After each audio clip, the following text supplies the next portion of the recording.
सम्राट चौधरी जो बोलते हैं ना, अनपढ़ जाहिल गवार, ये भारतीय जनता पार्टी पूरी की पूरी भारतीय जनता पार्टी अनपढ़ जाहिल गवारों की है। जहाँ जहाँ पे ईवीएम रखाया था वहाँ पे हर एक जगह कैमरा बंद हुआ। आप देखिए सासाराम में किस तरीके से ट्रक भर भर के ईवीएम पकड़ाया। हमारा राशन कार्ड, हमारा आधार कार्ड, हमारा वोटर ID, हमारा लाइट बिल, हमारा पानी बिल, हमारा गैस सिलेंडर बिल, हमारा सारा सब कुछ है। हमसे आप वोट ले लिए और वोट लेने के बाद किस तरीके से बोल रहे हैं कि हम अवैध है। अभी हम 4 दिन पहले बिहार से आ रहे हैं। बिहार की जनता क्या बोल रही है? जो वोट दिए थे ना हमने 10-10 हजार रुपया देके, आप अपना 10 हजार रुपया लो, हमारा वोट हमें दो। जैसे उत्तर प्रदेश में योगी आदित्यनाथ जी को किस तरीके से ढोंगी बोलते हैं ना, इसी तरीके से इनको भी ढोंगी बोल रहे हैं। सम्राट चौधरी किसी के वोट प्राप्त कर नहीं बैठे। नीतीश कुमार के छल से सम्राट चौधरी वहाँ के मुख्यमंत्री बने। नमस्कार, आपने देखना शुरू कर दिया पब्लिक संपर्क और मैं हूं आपके साथ चंदन प्रताप सिंह। आज बात करेंगे बिहार के नए नवेले मुख्यमंत्री सम्राट चौधरी की। सम्राट चौधरी जब से सत्ता में बैठे हैं बड़े बड़े वादे कर रहे हैं बिहार की जनता के बीच। तमाम मुद्दों पे बात करने के लिए सबीर मलिक जी हमारे साथ है, राजनीतिक ऑब्जर्वर है, अलग अलग मुद्दों पे अपना ओपिनियन रखते हैं। तमाम मुद्दों पे बात करेंगे कि बिहार के नए नवेले मुख्यमंत्री को लेकर क्या सोच रहे हैं। बहुत बहुत स्वागत है आपका। जी नमस्कार जी। देखिए जिस तरीका से सम्राट चौधरी बिहार के लोगों को एक न एक जुमला दे रहे हैं, जैसे हमारे प्रधानमंत्री मोदी जी 2014 के बाद से देश की जनता को जुमला पे जुमला दे रहे हैं, इसी तरीका से सम्राट चौधरी कर रहे हैं। और ये सम्राट चौधरी को कोई बिहार की जनता नहीं बैठा ली है। सम्राट चौधरी किसी के वोट प्राप्त कर नहीं बैठे। नीतीश कुमार के छल से सम्राट चौधरी वहाँ के मुख्यमंत्री बने। सम्राट चौधरी किस तरीके से बने? क्योंकि देखिए नीतीश कुमार जी ने वहाँ पे क्या बोले थे, 25 से 30 फिर से नीतीश। जनता ने वोट दी भाई नीतीश कुमार को और कुछ 10-10 हजार रुपया भी काम किया। उसके बाद आपने देखो किस तरीके से बिहार की जनता का, गरीब आवाम का घर तोड़ने चालू हो गया। ये सम्राट अवैध है, वहीं पे बुलडोजर। सर मुझे एक बात बताइए, ये अवैध कैसे हुआ? आपने वोट लिए हमारा राशन कार्ड, हमारा आधार कार्ड, हमारा वोटर ID, हमारा लाइट बिल, हमारा पानी बिल, हमारा गैस सिलेंडर बिल, हमारा सारा सब कुछ है। हमसे आप वोट ले लिए और वोट लेने के बाद आप सत्ता प्राप्त करने के बाद किस तरीके से बोल रहे हैं कि हम अवैध है। अवैध किस तरीके से हुआ? और अभी ताज़ा खबर है, सम्राट चौधरी क्या बयान दे रहे हैं? 20 साल पहले जो भी बिहार में घर बना है वो घर लीगल है, और अगर अब कोई भी घर बना रहा है तो वो अनलीगल है, वो गवर्नमेंट प्रॉपर्टी है, वो गांव क्षेत्र में। अरे मुझे एक बात बताइए, 20 साल पहले, आज मान लिया कि हम हमारा शादी किए, हमारा बच्चा भाई, हमारी हैसियत औकात नहीं है, हमारी हैसियत औकात नहीं है कि हम भाई घर बना सके। हमने ज़मीन एक टोपड़ा खरीद के रख लिए, घर मेरा बनाएंगे, लेकिन हमारे बच्चे की पढ़ाई लिखाई, दवाई दारू की जो भी है, हम उसमें चलो भाई बिजी हैं, जो भी है, जिस तरीके से घर परिवार का पोषण पालन कर रहे हैं। लेकिन मान लिया मेरा बच्चा बड़ा हुआ 20 साल बाद, और मेरा बच्चा औलाद कमा रहा, तो उस जमीन को घर बनाने के लिए 20 साल बाद खड़ा हुआ, तो क्या करेंगे? ये सम्राट चौधरी जो बोलते हैं ना, अनपढ़ जाहिल गवार, ये भारतीय जनता पार्टी पूरी की पूरी भारतीय जनता पार्टी अनपढ़ जाहिल गवारों की है। और इस तरीका से जाहिल गवार वाला बात कर रहे सम्राट चौधरी। हमारे प्रधानमंत्री मोदी जी गटर से गैस निकालते हैं, और ये 20 साल पहले जो घर बना हुआ वो घर को वैध बता रहे हैं, और जो अब बनेगा वो अवैध हो जाएगा। तो किस तरीके से हो जाएगा? मतलब सम्राट चौधरी को ना क्या है ना, अमित शाह, नरेंद्र मोदी, ये जो जितने भी भारतीय जनता पार्टी RSS के कुनबे हैं जितने, इन लोगों के कारण सत्ता प्राप्त किए हैं बिहार का, तो वो सोच रहे हम बहुत बड़ा तीर मार दिए। कोई तीर नहीं मारे हैं। और इनको ना, अगर आज भी हम बता रहे हैं कि बिहार की जनता वहाँ पे जिस तरीके से जो बिहार की जनता हंगामा करती है ना, आप जाइए, अभी हम 4 दिन पहले बिहार से आ रहे हैं। बिहार की जनता क्या बोल रही है? जो वोट दिए थे ना हमने 10-10 हजार रुपया देके, आप अपना 10 हजार रुपया लो, हमारा वोट हमें दो, और नहीं तो फिर से बिहार में इलेक्शन कराओ। तो क्या त्रस्त हो गई है? त्रस्त है। आप बताइए किस तरीके से बेतुका बयान देते हैं घर नहीं बनाने का। आप बताइए बिहार में किस तरीके से शिक्षा की बात कीजिए, स्वास्थ्य की बात कीजिए, सड़क की बात कीजिए, बिजली की बात कीजिए, पानी की बात कीजिए, रोजगार की बात कीजिए, प्लान की बात कीजिए, लेकिन आप क्या बात कर रहे हैं? हम पूरे के पूरे जिला में एयरपोर्ट बनाएंगे। एयरपोर्ट नहीं हो तो हेलीपोर्ट बनाएंगे। अरे भाई हेलीपोर्ट, आपकी हैसियत औकात है? सम्राट चौधरी जिस तरीके से बयान दे रहे हैं, आपकी हैसियत औकात है? पूरे बिहार में, पूरे नालंदा डिस्ट्रिक्ट में, चाहे पूरे बिहार में, पूरे बिहार के डिस्ट्रिक्ट में, हर एक जिला में मुख्यमंत्री अपने राज्य को लेकर, विजन को लेकर बात कर रही, तो उसे क्या दिक्कत? ये कोई विजन है? विजन आप बोल रहे हैं ना, विजन की बात। एयरपोर्ट बनाना कितना बजट जाएगा मालूम है उसको? अनपढ़ जाहिल गवार को, 7वीं फेल को मालूम है कितना बजट एक एयरपोर्ट बनाने में जाएगा? नहीं मालूम है। उतना में ना पूरे बिहार की जिंदगी सवर जाएगी, 13 करोड़ बिहारी की जिंदगी सवर जाएगी। लेकिन ये किस तरीके से एयरपोर्ट बनाएंगे, हेलीपोर्ट बनाएंगे? तो इस तरह का बयान क्यों दे रहे हैं मुख्यमंत्री? क्या लग रहा है? क्योंकि देखिए ये मुख्यमंत्री है ना, ये मुख्यमंत्री जो कुर्सी बोलते हैं ना, जनता आवाम के लिए सत्ता होती है, जनता आवाम के लिए काम करने के लिए। ये जनता आवाम के लिए नहीं, ये लोग हम हैकड़ी दिखाने वाला काम कर रहे हैं। हम सम्राट चौधरी मुख्यमंत्री बन गए, गमछा भगवा डाल लिए और सोच रहे हैं कि बाबा हम योगी बन गए, ये भी योगी बन रहे हैं। दूसरा योगी है। अरे योगी काहे का योगी, आप जाइए, ढोंगी है लोग को बोल रहे हैं पूरे बिहार में। जैसे उत्तर प्रदेश में योगी आदित्यनाथ जी को किस तरीके से ढोंगी बोलते हैं ना, इसी तरीके से इनको भी ढोंगी बोल रहे हैं। और बिहार की जनता इस तरीके से इन लोग से त्रस्त है। बिहार की जनता चाहती है कि किसी भी हाल में इसको सम्राट चौधरी को उखाड़ फेंके। बिहार की जनता चाह रही। किसने जनता ने चुनकर सत्ता में बिठाया। मैंने देखिए, जनता यही तो, आप मीडिया वाले लोग का ना, मोदी मीडिया गोदी मीडिया जो है ना, आप लोग का यही है प्रोपेगेंडा। जनता के दिमाग में भरेंगे कि आप लोग चुन के। आपको मालूम है कितने करोड़ लोगों को 10-10 हजार रुपया दिए थे? ये 10-10 हजार रुपये का है। उसके बाद आप देखिए अमित शाह खुद, अमित शाह इलेक्शन के टाइम में, कैंपेन के टाइम में किस तरीके से पूरे बिहार के जिला घूमे, पूरे विधानसभा घूमे, जहां जहां पे ईवीएम रखाया था वहां पे हर एक जगह कैमरा बंद हुआ। आप देखिए सासाराम में किस तरीके से ट्रक भर भर के ईवीएम पकड़ाया, क्या हुआ उसका कुछ पता चला? जांच इंक्वायरी हुआ से सरकार सत्ता में आ गई। अरे पूरी तरीके से आप बोलिए, ईवीएम से बोल रहे हैं, ईवीएम से 65 लाख लोगों का बिहार में, हमारे पहली बार बिहार में एसआईआर, मतलब पूरे हिंदुस्तान में एसआईआर जो हुआ सबसे पहला बिहार में हुआ। 65 लाख लोगों का नाम कट गया। वो नाम कहाँ गया? वो कौन है बेचारे? आप बोलते हैं घुसपैठिया, आतंकवादी है, रोहिंग्या है, बांग्लादेशी है, पाकिस्तानी है। अरे भाई है तो कहाँ? हम अमित शाह, मोदी जी सबको चैलेंज कर रहे, सम्राट चौधरी, नीतीश कुमार को, कि आप जाइए 65 लाख लोगों का जो नाम निकाले थे, काटे थे, वो लोग हैं कौन और कहाँ? आप मुझे ना 20,000 का दिखा दीजिए नाम। 20,000, 65 लाख आपने नाम काटे थे, 20,000 का नाम दिखा दीजिए कि हाँ भाई ये लोग, ये घुसपैठिए थे, ये बांग्लादेशी थे, ये पाकिस्तानी थे, ये रोहिंग्या थे। लेकिन ये नहीं दिखा पाएंगे। ये लोग क्या करते हैं ना, जात धर्म के नाम पे छुप के अपनी राजनीति की रोटी सेकते हैं। हिंदू मुस्लिम जात धर्म मंदिर मस्जिद यही करने वाला। आपने ये भी सुने होंगे सम्राट चौधरी का पूरे बिहार में मंदिर भी बनने जा रहा है, सुने थे? पिछले मंदिर अगर बन रहा है तो?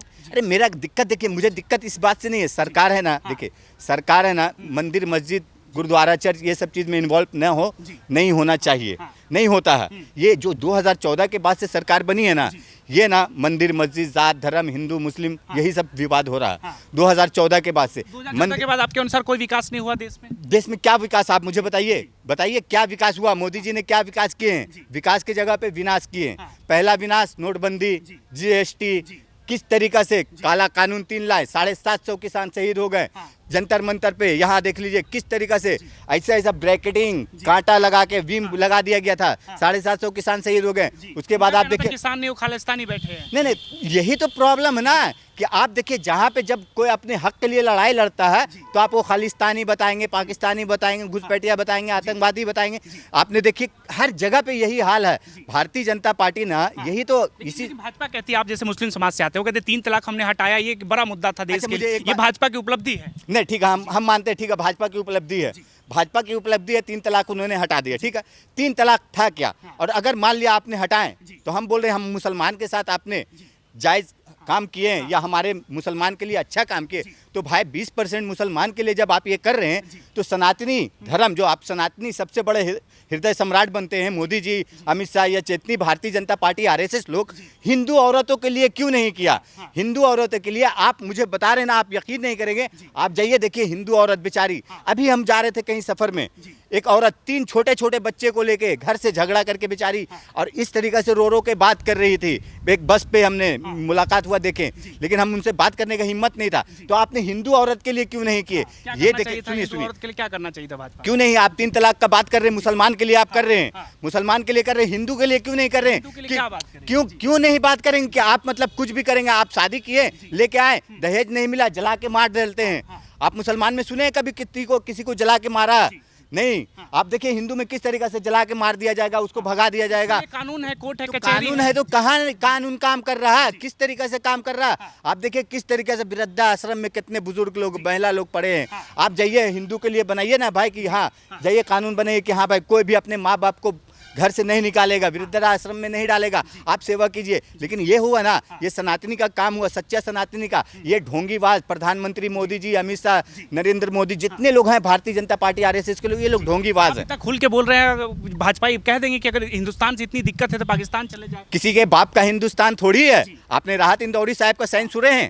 सभी का खून है शामिल यहाँ के मिट्टी में, किसी के बाप का हिंदुस्तान थोड़ी है। और ये जो बात कर रहे हैं ना आप कि हमें पाकिस्तान जाने की बात कर रहे हैं, भाजपा के लोग कहें, आरएसएस के लोग कहें, ये लोग अगर जो कह रहे हैं ना, देखिए जो बोलेंगे ना, ये लोग भाजपा के जो हैं, भाजपाई हैं, आरएसएस हैं, जो ये लोग हैं ना, ये शुरू से जो है ना माफी वीर के वंशज हैं।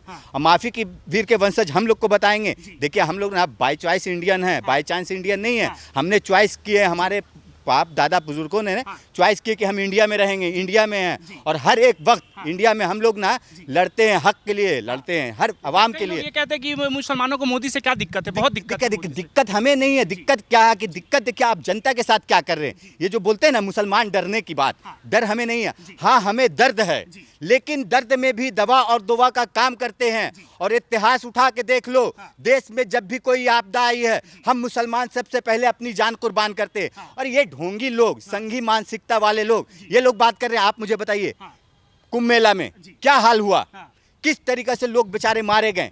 वहां पे सारे मुसलमान सहयोग सपोर्ट किए, घर में रखे, खिलाए पिलाए। आप कोरोना का देख लीजिए, हमारे गांव में खुद, मेरे गांव में कोरोना, मियाँ कोरोना, प्रधानमंत्री मोदी जी के पूरे कुनबे लोग कोरोना, मुसलमान कोरोना फैलाया, यही बोले थे ना, किस तरीके ठीक है कोरोना फैलाया। उस समय भी आप देखिए किस तरीके से व्हाइट ब्लड मुसलमान ने ही, सारे मुसलमान ने दिए थे, मालूम है ना। तो किस तरीके से ये मुसलमान को, ये क्या है ना, देखिए हमारे जो सनातनी भाई है ना, हमें उन लोगों को भी समझना चाहिए कि हाँ भाई देखिए ये भारतीय जनता पार्टी है ना, हिंदू मुस्लिम जात धर्म मंदिर मस्जिद के नाम पे राजनीति रोटी अपने सेक रही है। आप मुझे बता दीजिए कि आप हिंदू के लिए क्या किया।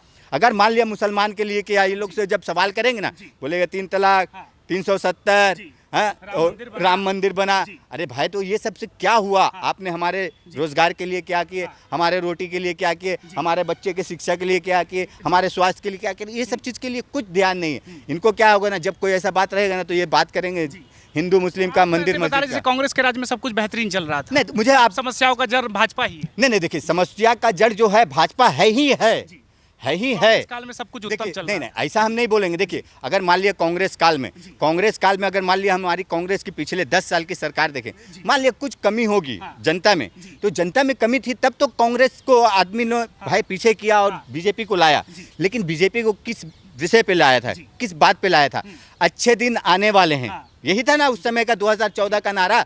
तो मोदी जी कहाँ वो अच्छे दिन? जनता पूछ रही है कि अच्छे दिन आने वाले हैं। अब हमें तो लगता है ऐसा, जो हमारे जननायक राहुल गांधी जी ने बोले हैं कि अब मोदी जी ना ये 8 महीना साल भर में जाने वाले हैं। तो मोदी जी अब जाने वाले हैं जी। तो लोग कह रहे हैं कि राहुल गांधी कल्पना कर रहे हैं। नहीं देखिए राहुल गांधी कल्पना नहीं कर रहे। राहुल गांधी का कल्पना अगर है तो भाजपा आरएसएस के लोगों को हम बताना चाहते हैं कि राहुल गांधी जी की कल्पना, हर एक वो कल्पना को आप उठा के देख लीजिए।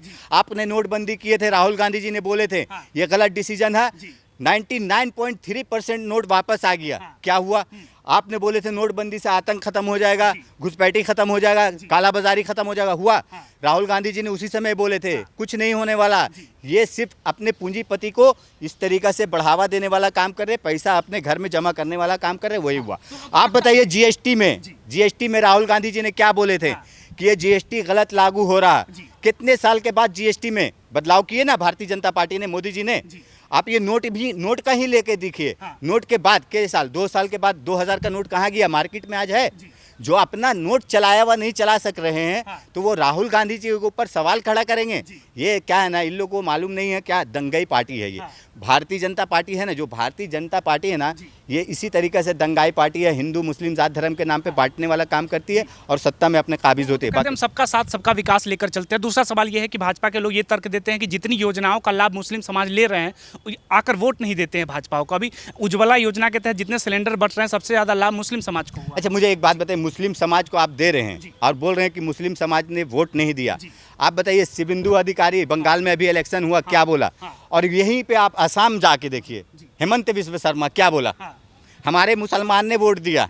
हमने क्या मतलब बताया उन लोगों का? इन लोगों ना कैसा ना, देखिए ये डिवाइड करने के लिए ना, जहाँ पे इनको लगे कि हाँ हमें यहाँ पे जनता को इस तरीके से बयान देना तो वो बयान देंगे। अगर हिंदू का वोट बोल रहे हैं, मुसलमान का वोट, कोई वोट किसी का नहीं। देखिए वोट है ना आज के टाइम में 2014 में हम मान रहे हैं कि शायद मोदी जी है ना, जो ईवीएम से जो चुनाव हुआ और उसके बाद जीत के आए 2014 में, 19 में चोरी से आए हैं, 24 में चोरी से आए, उसके बाद अब तक जितना इलेक्शन हो रहा पूरे हिंदुस्तान में हर एक स्टेट में चोरी से जीत रहे हैं, ईवीएम से, और चुनाव आयोग गणेश कुमार के दम पे। जहाँ कांग्रेस जीत रही है वहाँ सही हो रहा है। नहीं देखिए, जहाँ कांग्रेस जीत रही है ना, यही तो ये बीजेपी वाले लोग का ना, ये जो दिमाग चलता है ना, ये जो हमारे चाणक्य बनते हैं ना, सी हाँ वो सी बोलते हैं ना, तो गृह मंत्री हैं, और भी एक सी होता है। गृह मंत्री है या नहीं? काहे का गृह मंत्री होता तो इस तरीके से होता। कैसे आतंकवादी घुस रहा देश में? गृह मंत्री किसके अंदर है? किसके अंदर है अधीन है? अमित शाह के अधीन ना? इस्तीफा देने बोलिए किस तरीके से है? बिहार में आप घुसपैठिया निकाल रहे थे, बंगाल में निकाल रहे थे, असम में निकाल रहे, जहां इलेक्शन होगा आप घुसपैठिया निकालते हैं। और गृह मंत्री ऐसा किस तरीके का गृह मंत्री है? आप दीजिए इस्तीफा, रिजाइन मारिए।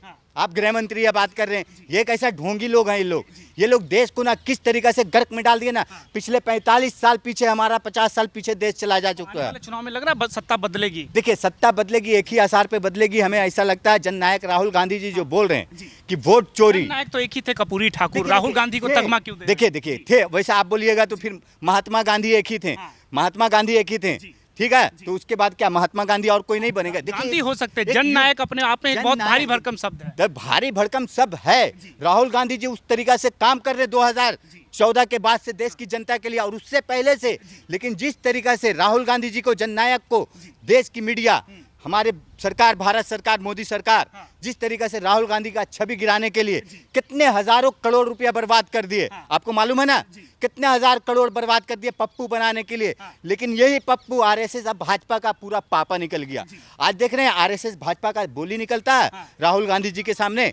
ये लोग है ना, क्या ना, जो माफी वीर के वंशज है ना, वो माफी वीर समझते थे कि राहुल गांधी भी वही करेंगे। लेकिन राहुल गांधी के जो अंदर है ना, वीरों का खून है। तो राजीव गांधी हो, इंदिरा गांधी हो, चाहे जितने भी ये लोग, गांधी परिवारवादी नेता है। नहीं देखिए आप, हाँ ये परिवारवादी नेता की जो बात आप कर रहे हैं ना, परिवारवादी नेता किस तरीके से, आप किस तरीके से बोल रहे हैं परिवारवादी? भाजपा वाले कहते हैं कि इनके, भाजपा वाले कह रहे हैं ना, भाजपा वाले तो यही चाहते हैं कि हमारे आपके दिमाग में ना, माइंड में ना डिस्ट्राई करें कि हाँ भाई ये देखो ये परिवारवादी है। ये तो सच्चाई है ना। राहुल सच्चाई गांधी आप मुझे किस बता परिवार से आते दीजिए। नहीं, गांधी परिवार से हैं। आप मुझे बताइए परिवारवादी नेता कि कब से राहुल गांधी के घर में कौन प्राइम मिनिस्टर बना?